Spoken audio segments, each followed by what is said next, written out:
Right, hello AS students. Okay, so this is just a feedback on KA2 amount of substance. I want you to go through it with the mark scheme, make corrections to anything where you made a mistake, but no, don't just copy the answers. Please think about why you got the answer wrong if you got it wrong. Okay. Right, so question 1, multiple choice question. You're given a series of statements and you have to decide which one applies. So in this case, if you're making a standard solution, the important thing is that when you fill the volumetric flask, you only fill it to the graduation line.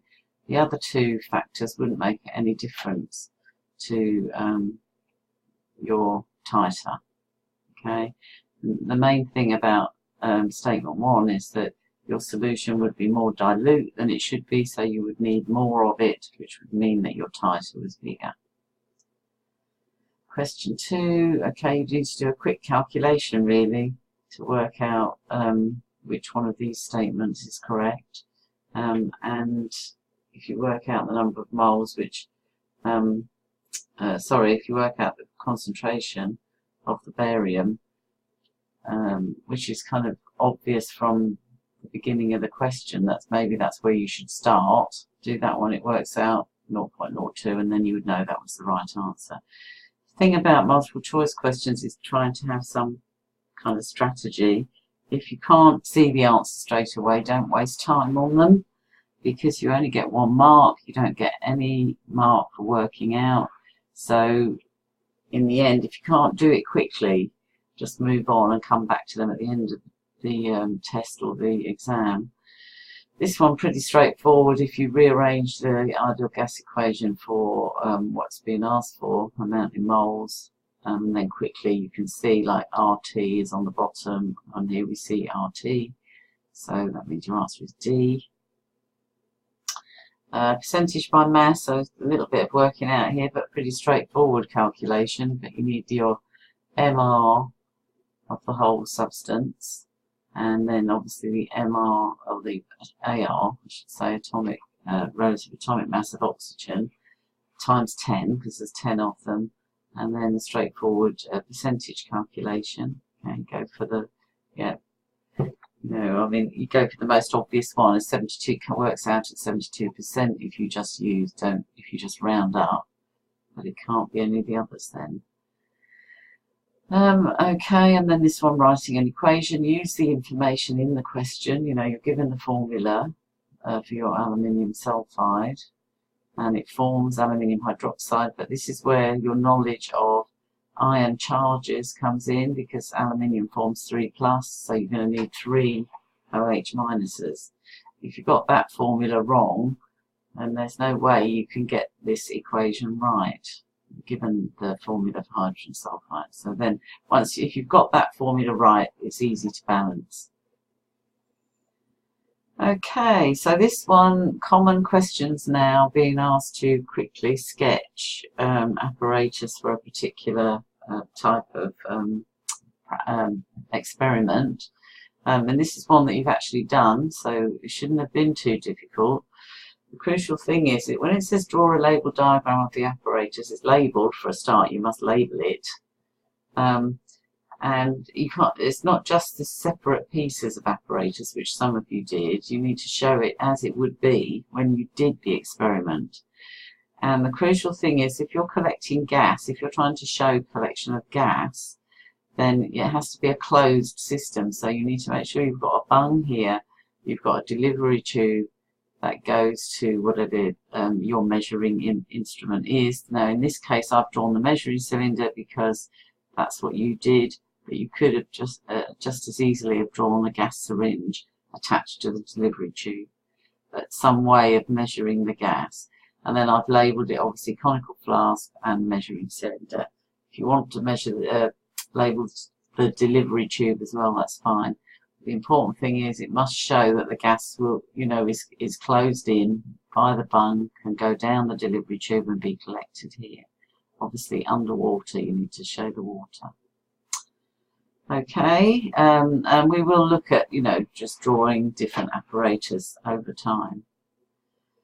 Okay, identify the group metal, group 2 metal, so you know it's in group 2 and you know the mass of the metal that you've got. Okay, and we've got some other information up here. We're told that there's a volume of gas as well. So we can work out our moles from our volume of gas. Yeah. So that means we've got that much H2. If we look at our ratio in our equation, our metal to H2 is 1 to 1. So that means we must have 0.004 moles of metal. So then we can work out the MR by taking the mass, dividing by the number of moles, which comes out at 40.5. You know it's group 2, so it has to be calcium. Okay, repeating the experiment using the same mass, that's the crucial thing, of a group 2 metal from further down the group. Okay, predicting whether the volume would be greater. Well, if you think about the equation, the mass is the same, but your molar mass is going to be bigger, or your atomic mass is going to be bigger. So you're obviously going to produce less moles of gas, because you're dividing the same number by a bigger number, so you're going to have less volume. So you have to actually apply your knowledge of this relationship, mass and moles here. So this part of the question is the extension part of the question. This is your A, B part of the question. Okay, this empirical formula, pretty straightforward calculation. If you just lay it out like this every time, you won't forget what you're doing. Show the elements, work out the number of moles, find the ratio by dividing by the lowest number of moles. There you go, 1, 3, 12, 6. The thing that a lot of you did here, though, you didn't show the water of crystallization. So you gave this formula, which is fine, but you lost a mark because you didn't cancel this down effectively to the water of crystallization formula. So, from here you can see you start with your hydrogen,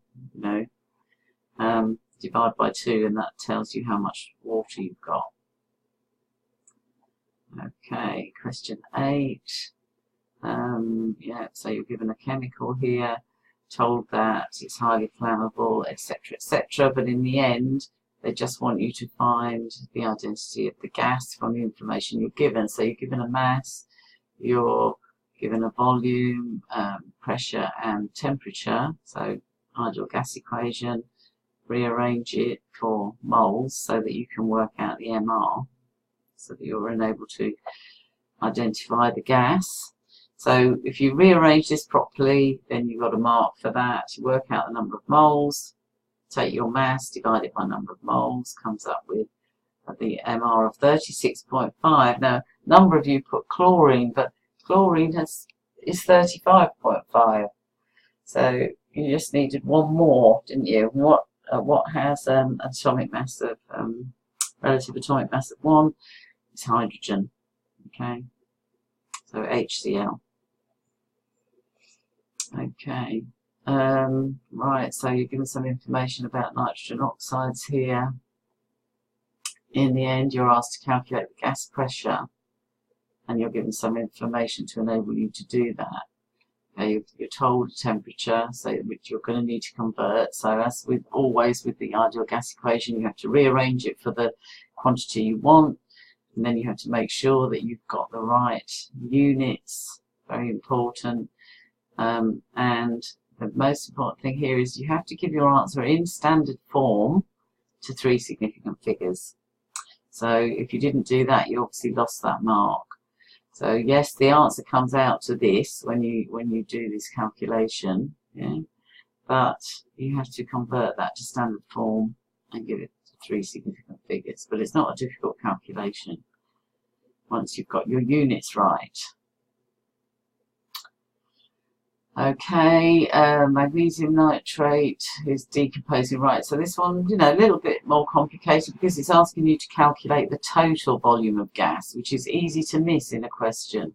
So it's talking about the nitrogen dioxide and the oxygen. Yeah, so it's 5 moles of gas. You're given information about magnesium nitrate, and the ratio to this is 2 to 5 magnesium nitrate to the total moles of gas. So you need to have spotted that to be able to get this question right. Okay. It does say it's at room temperature and pressure, so that's nice. We can use the nice simple gas volume equation. So we work out our moles of magnesium nitrate from our mass here. Okay. Ratio is 2 to 5, as I said. So we have our total moles of gas is going to be 2 times 10 to the minus 2 times 5 over 2. So there we are, 5 times 10 to the minus 2. So then we just, once we've got our moles, obviously we just put it into this equation here. Number of moles times 24,000 gives us the volume in cubic centimetres. If you didn't spot this bit here about the total moles of gas, total volume of gas formed, you're not probably going to get this question right. Okay, question 11 here. We're told that a number of moles of aluminium completely react with dilute hydrochloric acid. Okay, and we've just asked for the mass of the salt formed. Okay, so ratio is 1 to 1 aluminium to the salt. You know, underline it in the equation to remind you that that's what you're looking at. Give your answer to 3 significant figures. So again, that's where some of you fell down. You left it at 10.68. Pretty straightforward calculation. You know, you can work out the molar mass of aluminium chloride, and then we take our number of moles and multiply it, and that gives us the mass. Okay. Okay, question 12. Okay, so this is, you might look a bit daunting when you look at this, but it's just a straightforward calculation using percentage yield value, using structural formulae for organic compounds, that's all. Alright, so we're given some information about butanol, which is the product, and we make that from 2-bromobutane, and we're told that this percentage yield, this 3.552, is actually 80%. Okay, so at some point we need to have 100% of something to be able to work out the mass of the bromobutane. Okay, so we just start by working out our number of moles of butanol, because that's the information we're given. Then from our equation we can see it's a 1 to 1 ratio. So number of moles of butanol, but obviously we're being asked how much bromobutane did we need to start with. So you need 100% of bromobutane effectively over our 80% of our product. Yeah? So you're multiplying by 1.25 effectively. And the common mistake here is to put 80 over 100. But it's not that, because you're looking to see you've got 80% of this has been formed, so you need 100% of this effectively when you're thinking about the calculation.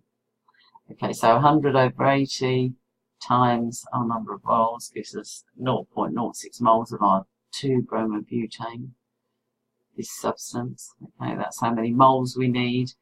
Obviously, to find the mass of that, we just go back to the equation here. Number of moles times MR, 8.214, but to 3 significant figures, 8.21. Okay, question 13. Atom economy, which is probably one of the most straightforward calculations, especially here, as we don't even have any mole numbers in front of our formulae. So you're just basically adding up the desired product, the molar mass of the desired product, which is 1-bromobutane, which is 136.9, which I think you worked out up here, so you just go with that.